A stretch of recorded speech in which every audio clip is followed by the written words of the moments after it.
It makes me happy every time I see this man's face. I believe I'm one of the few people in the world who would say such a thing about Stan Van Gundy. I don't know that he just brings happiness and joy with him wherever he goes, but every time I see him, I'm made happy. He's the lead game analyst for the NBA on Prime.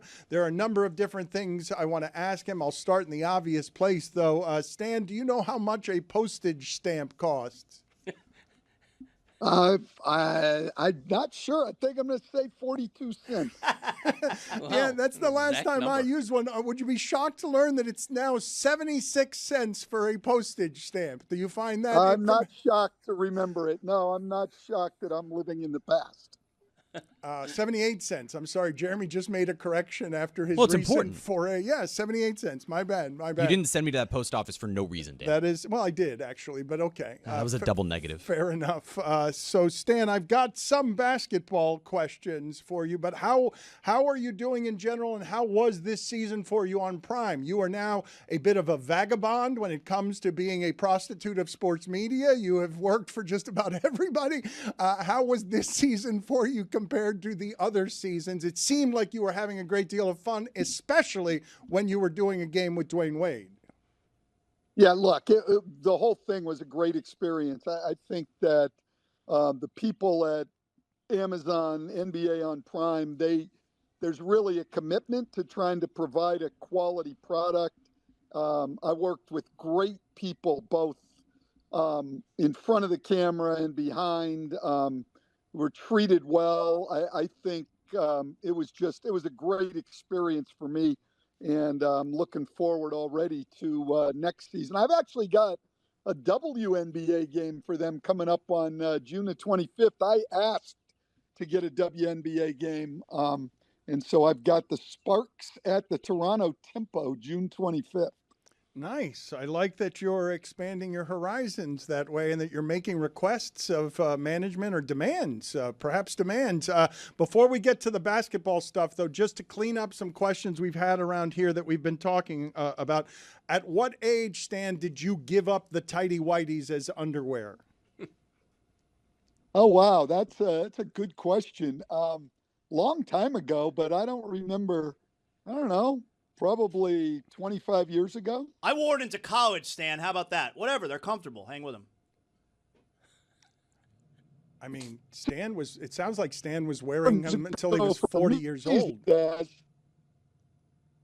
It sounds like Stan was wearing his tighty whities until he was about 40 years old, which is fairly I think he was shocking. coaching the Magic, like coaching Dwight Howard, and had tighty whities Is on. that what you're alleging, Stan, that you were coaching Dwight Howard and you were... That wouldn't have been 25 years ago. Hold on. The timeline is off there. It's getting there. It's getting there, but it wasn't true. I was coaching the Heat 25 years ago, but I'm so old now. Guys, that like when I hear a song, my kids will get on. I say, well, that's a recent song. They'll go, that was for. If it was in the 2000s, it's yesterday to me. Well, we just had this conversation recently. I'm appalled by what they're presently calling oldies because, Outcast becomes oldies all of a sudden just because it's the early 2000s. But everyone tells me I'm wrong. They're telling me if it's early 2000s, that makes it now oldies. I mean, to me, oldies are the 70s. Yes. I think to me it's the era when I was in high school. That's the oldies to me, and so I would be the 70s. Everything after that is, very contemporary. No, those are moldies. Those are entirely different category. Then you absolutely have this wrong. We've already covered all of this. Also, before we get to the basketball, does a streaker, in order to classify as a streaker, have to be nude? Yes. Okay, thank you. I appreciate how definitive you were. Now let's see if you'll be that definitive on some sports questions we have. First of all, give me a historical comp for Jalen Brunson. I don't have one. to be honest, because I think, you can go back and have other small guards like Isaiah Thomas, but the game was different. And I think for what he's done in today's game, I don't think there is a historical comp for him. Can you explain to me what you saw in that series and how different it was from what anything I've seen in a series is, where it seemed like the Spurs were 10 points ahead all the time, and they were either tied or leading with every game with 2 minutes left, and they end up getting dominated in the series? I don't have a lot of reference points for that team is so young. It simply doesn't know how to win late in games because it hasn't played many late in game situations, as opposed to Jalen Brunson, who's been playing 3 years nonstop of late in game situations. Yeah, look, what amazed me about the series, I don't know that I've ever seen a series where it seemed every game followed the exact same script. I mean, normally there's, people will say, hey, every game's different, and it usually is. But in this series, it was San Antonio get out to a double-figure lead early. It gradually seeps away.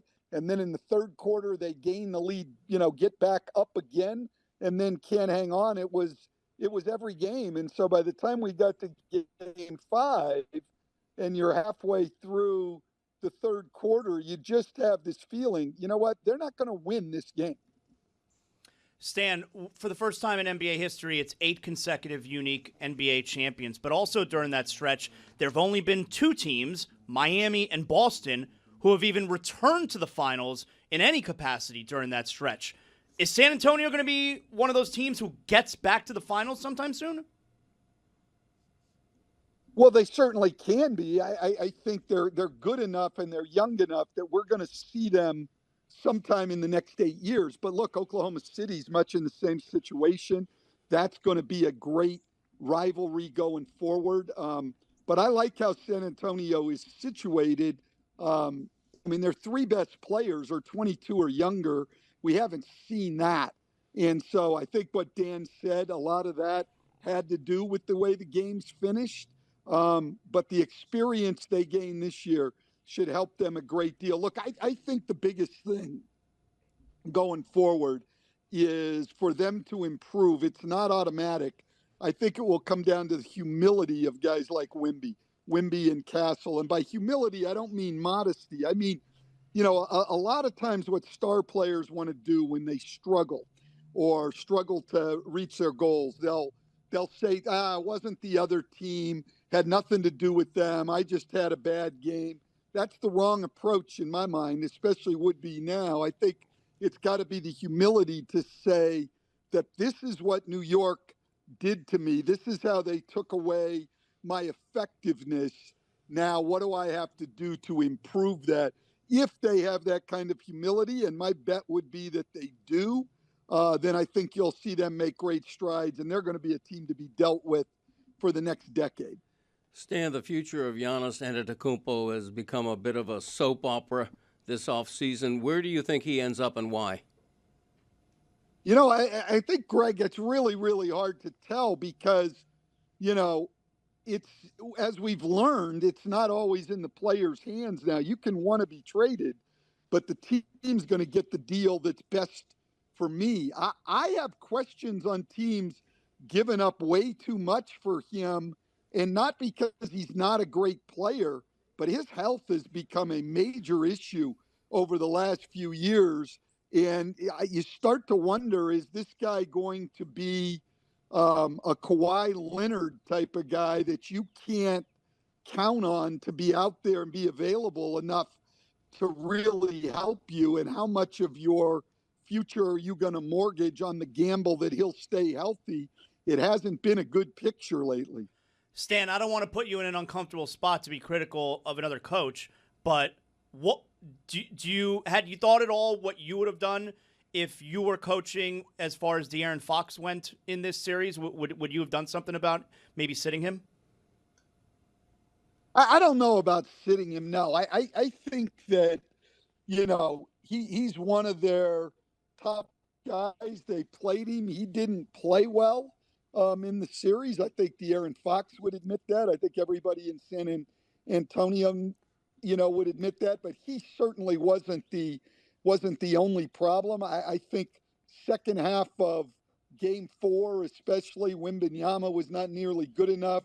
Castle, who I'm a huge fan of, was not nearly good enough in Game 5. In fact, he was bad. About the only guy that was good down the stretch in the last couple of games was Dylan Harper. Vassell was pretty good. Look, I think that what we do, right, when things come down to the end and teams lose at the championship level, you gain more scrutiny, certainly, because everybody's watching. And so we've got to pick out who to blame. I just think San Antonio is way ahead of schedule, but wasn't quite ready. They have a lot to learn. Hopefully they will, and they'll go back and continue on this path to greatness. I mean, listen, this was a team that won 34 games last year. I mean, to be where they were is incredible. So they're so far ahead of where anybody thought they'd be. I know at the beginning of the year, most people were saying if they could get in the playoffs in one of those top 6 spots, that would be an incredible year.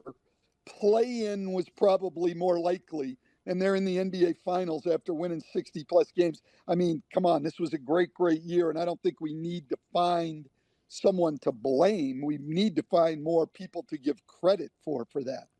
Stan, I do want to put you in a bad spot. Yes or no, if Pop is the coach, the Spurs win that series? No. If Pop is the coach, they win one of those late games? No. Okay, so you're saying it has nothing to do with coaching, that there is no... Not at all. I think, listen, I think that what Mitch Johnson did this year, first of all, was absolutely incredible. Just what I said about their team. Nobody thought they were ready to do this, and he got them to the point that they got to. I don't think that there's very many coaches, Pop included, that could have gotten them. I mean, take a look at Wemby's first year with Pop. I mean, and I'm not saying this is a knock on Pop. He's quite possibly the greatest coach in NBA history. I'm just saying the game is different. The players are different. And Mitch Johnson did an incredible job. I thought, how they played the end of games, their players did not get the job done. I don't mean there's nothing Mitch can improve on and that he won't go back and look at things. But no, I did not think coaching had anything to do with what happened at the end of those games or throughout the series. What did you expect from Wemby, and did he disappoint you? He didn't disappoint me. I think what he should learn from the series is, everybody will look and say he needs to get stronger, and clearly that's the case. But I think the reasoning is, look, the Knicks were the first team that could, for 48 minutes every game, be big and physical with him. Nobody else had the capability of doing that. And I think what the Knicks were able to do throughout games and throughout the series, they were able to wear on him. He needs to condition himself even better. And I think he's pretty well conditioned 7'4" guy, but he's going to get stronger and more conditioned to be able to deal with that physicality. Oklahoma City couldn't do that. I mean, Hartenstein and Chet Holmgren, not nearly as physical as Karl Anthony Towns and Mitchell Robinson. A lot of teams only have one big guy. The Knicks were able to wear on him. They wore him down. And look, if we just look against the two different guys at two different positions, but Brunson was able to play 40-plus minutes a game and be absolutely at his best at the end of games. Wembanyama in fewer minutes was not able to be at his best or anything close to it down the stretch in games. Part of it is Brunson's older, stronger. better conditioned at this point, which he should be. Wembanyama's got to keep working to get himself to that level. But I think overall what he did in this post indicative of what we're going to see in years to come, which is a phenomenon in this league that we have not seen. We are hanging on to dear life with his internet here, and they're taking guesses and bets on where you're joining us from. I've got Animal Kingdom in Orlando. So I've got Lake Eola Park. Got the Swiss Family Robinson treehouse. Lake Little Mary. Wet and Wild. Where are you, Stan, that has such bad internet? I am in Blue Ridge, Georgia, in the mountains. Oh, Nice area. Very nice. We were all very wrong. Very nice. Okay. Stan, if you can hear me, has Jalen Brunson earned a forever spot on the upper pantheon of New York sports all-time heroes? Oh, absolutely. Absolutely. I think just for what he's accomplished, Greg, he's earned that. But on top of it, I think when you're a smaller guy, people relate to you a little bit more. And it was 53 years in between championships. He was the lead guy, the game that clinches it. He had his best game of the playoffs. Like, no question, he's right there at the top. Yes or no, Stan Van Gundy owns a wallet? No. The wallet, if someone has one, should be in the front pocket or the back pocket? Front. Do you judge somebody who has coins in their wallet? Wow. I mean, I think it's a little strange in this day and age, but I don't know that I would judge them. Okay, but if you're saying it's strange, you're judging them. Okay, I am. You're right. Strange. And what does Stan do with change? Because I imagine Stan tells everybody at this point he has no change. He just gives it to, he leaves it behind wherever it is that he is not. I'm not talking about dollar bill change. I'm talking about coins. Yeah, I mean, I've got a bunch in my car, but I never use it. And I've got a jar of change at home, which I should probably cash in. I mean, I'm like most people, I don't use cash all that much. So I don't get much more change anymore. Prepare any more basketball questions you have, because I am taking off of the back shelf something that you have not seen or heard around here in a long, long time. It's an old game, but for us, it's a new game because we haven't played in a very long time. And now it's time to play Douche or No Douche. Here's your host, Douche Le Batard. Reclining your seat on an airplane, douche or no douche? No douche. Ripped jeans, douche or no douche? Douche. Wearing cologne, douche or no douche? Douche. Reading texts over a stranger's shoulder on an airplane, douche or no douche? Douche. Sending your food back at a restaurant, douche or no douche? No douche. Person who doesn't wave thank you when you let them merge into traffic, douche or no douche? Huge douche. I never do. Standing up immediately when Need a wave? when the seatbelt light goes off after landing, douche or no douche? That's me. No douche. Grunting while working out at the gym, douche or no douche? Douche. Signing your emails, cheers, douche or no douche? Douche. You are excellent at this game. I love your conviction, Stan. I love that you weren't afraid of anything. You are a brave human being. Zaz never waves to somebody when they let you in on traffic. No, it's survival of the fittest out there. No. I'll tell you what, when I let me in and they don't wait. Well said, though. Damn it. Every group has an MVP. The person who makes the night happen, keeps everybody together, and somehow has everything figured out. And honestly, around our show, that person is almost never Greg Cody. Which is why the few times Greg is actually the MVP, it deserves recognition. When Greg somehow shows up on time, MVP. When he remembers a back in my day, MVP.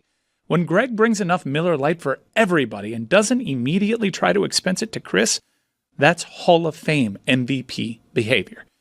Whether you're celebrating a big soccer goal, catching a ball game with friends, or just enjoying a perfect summer night outside, there's always a reason to get together this time of year. And when we're all hanging out, Miller Lite is always a part of it. It's clean, refreshing, and easy to drink with great taste, 96 calories, and 3.2 carbs. A true American Pilsner and the original light beer since 1975.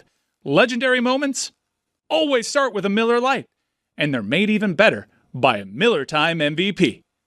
We all have that one friend who makes every game better. Now it's time to give them their moment. Head over to Miller Lite's social pages and learn more about being a Miller Time MVP. You can pick up some Miller Lite pretty much anywhere they sell beer. It's Miller Time. Celebrate responsibly. Miller Brewing Company, Milwaukee, Wisconsin, 96 calories and 3.2 carbs per 12 ounces.